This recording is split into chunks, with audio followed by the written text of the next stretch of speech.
This is a reading from Richard Abbott's historical novel, Scenes from a Life, set around 1200 BC in the ancient Near East. The book is in progress at present and may change before publication. The novel is set about 20 years after In a Milk and Honeyed Land, and involves some overlap of characters, but it starts in Egypt rather than the province of Canaan.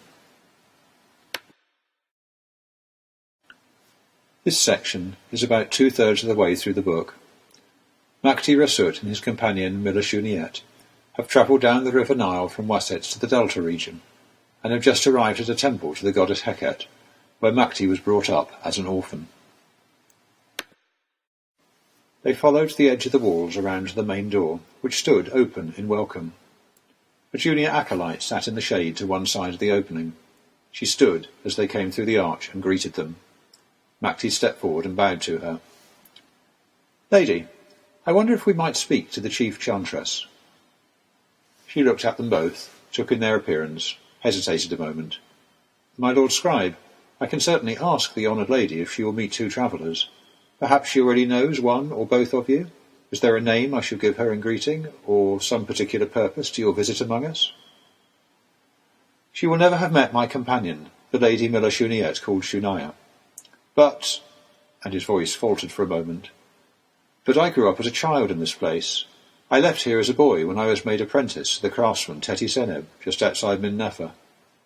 If the honoured lady has been leading you for a long time, she may remember me. My name is Makty-Rasut."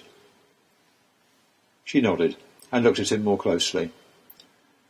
"She has served us for around 10 years, so I think perhaps she will not know you. But please, come and wait in this room while I pass on your message." She took them to a small chamber off to one side. It was built into the outer walls, and had a large open gap serving as a window, facing in towards the courtyard. They watched the young woman cross the courtyard and disappear into a little door.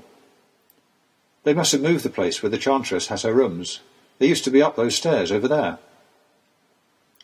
He pointed to a different corner of the open area, where a flight of steps curled out of sight, and an archway showed glimpses of a garden area beyond the first dividing wall. He paced up and down, restless. As the time drew out, he sat briefly at one of the several stools and then got up again. Time passed.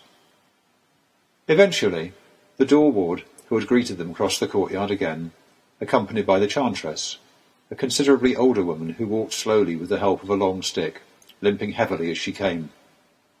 Both her feet were turned in on themselves, and her gait was very awkward. Makty realised that she had probably been one of the many crippled babies that were turned over to the temples by families or owners who did not want the burden of raising them. He watched her come towards them, proud in her difficulty. Suddenly struck with insight, he wondered if his heart limped in just the same way as it passed through life, if only one had eyes to discern the shapes of the inner world. What had the priest in Emptar seen as he looked at him? The lady came into the room, followed by the acolyte who had first met them. Moved by years of boyish habit, Makty moved across to her and knelt at her feet on the dusty floor. She put one hand on the crown of his head in blessing, and he felt old memories of homeliness flood through his body from top to toe. He had been a very long time away from home, and he put his arms carefully around her crippled legs and clung on to her. She whispered something he did not quite catch, a prayer to the Lady Hekhet most likely, then bent down stiffly and kissed the top of his head.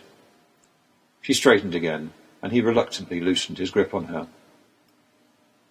She stepped a half-pace back in order to look at him. He returned the look, breathing deeply as though he had passed through a deluge of rain and come out into sunshine again. "Well, Makty-Rasut the scribe, it is easy to see that you grew up here in the holy house, and that you knew one of my predecessors. But you've been away a very long time. How can I help you now, after all these years?"